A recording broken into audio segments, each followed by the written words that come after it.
अंतराळ विज्ञानाविषयी दूरदृष्टी बाळगून जनसामान्यांचे जीवन अंतराळ विज्ञानाने बदलेल असा विश्वास बाळगणारे भारतीय अंतराळ विज्ञानाचे जनक डॉक्टर विक्रम साराभाई यांचे स्वप्न पूर्ण झाले आहे।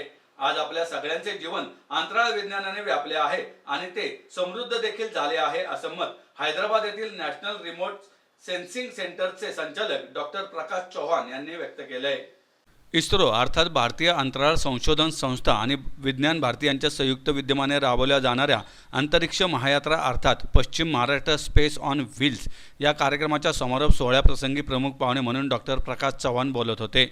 COEP तंत्रज्ञान विद्यापीठातर्फे मुख्य सभागृहात आयोजित करण्यात आलेल्या या कार्यक्रम प्रसंगी व्यासपीठावर विज्ञान भारतीचे राष्ट्रीय संघटन सचिव डॉक्टर शिवकुमार शर्मा, NRSCच्या उपसंचालक doctor N Aparna, Vikram Sarabhai space सेंटरचे प्रकल्प संचालक डॉक्टर पंकज प्रियदर्शी, COEP तंत्रज्ञान विद्यापीठाचे कुलगुरू डॉक्टर सुनील भिरुड, विज्ञान भारतीचे पश्चिम महाराष्ट्राचे उपाध्यक्ष doctor Naveen Kumar, space on wheels या उपक्रमाचे राष्ट्रीय समन्वयक नरेश चापेकर, COEP तंत्रज्ञान विद्यापीठाचे रजिस्ट्रार डॉक्टर DN सोनवणे आणि या कार्यक्रमाच्या समन्वयक विभा व्यास आदी मान्यवर उपस्थित होते।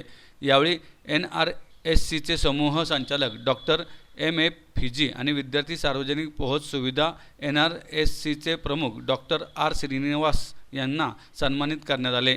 तसेच या उपक्रमानिमित्त तयार करण्यात आलेल्या संक्षिप्त अहवालाचे प्रकाशन उपस्थित मान्यवरांच्या हस्ते करण्यात आले। यावेळी बोलताना नॅशनल रिमोट सेन्सिंग सेंटरचे संचालक डॉक्टर प्रकाश चौहान म्हणाले की डॉक्टर विक्रम साराभाई यांनी अंतराळ विज्ञानाचे स्वप्न पाहिले तेव्हा आपल्या देशाची आर्थिक परिस्थिती फारशी सक्षम नव्हती, तसेच जागतिक पातळीवरचे वातावरण देखील काहीसे अस्थिर होते।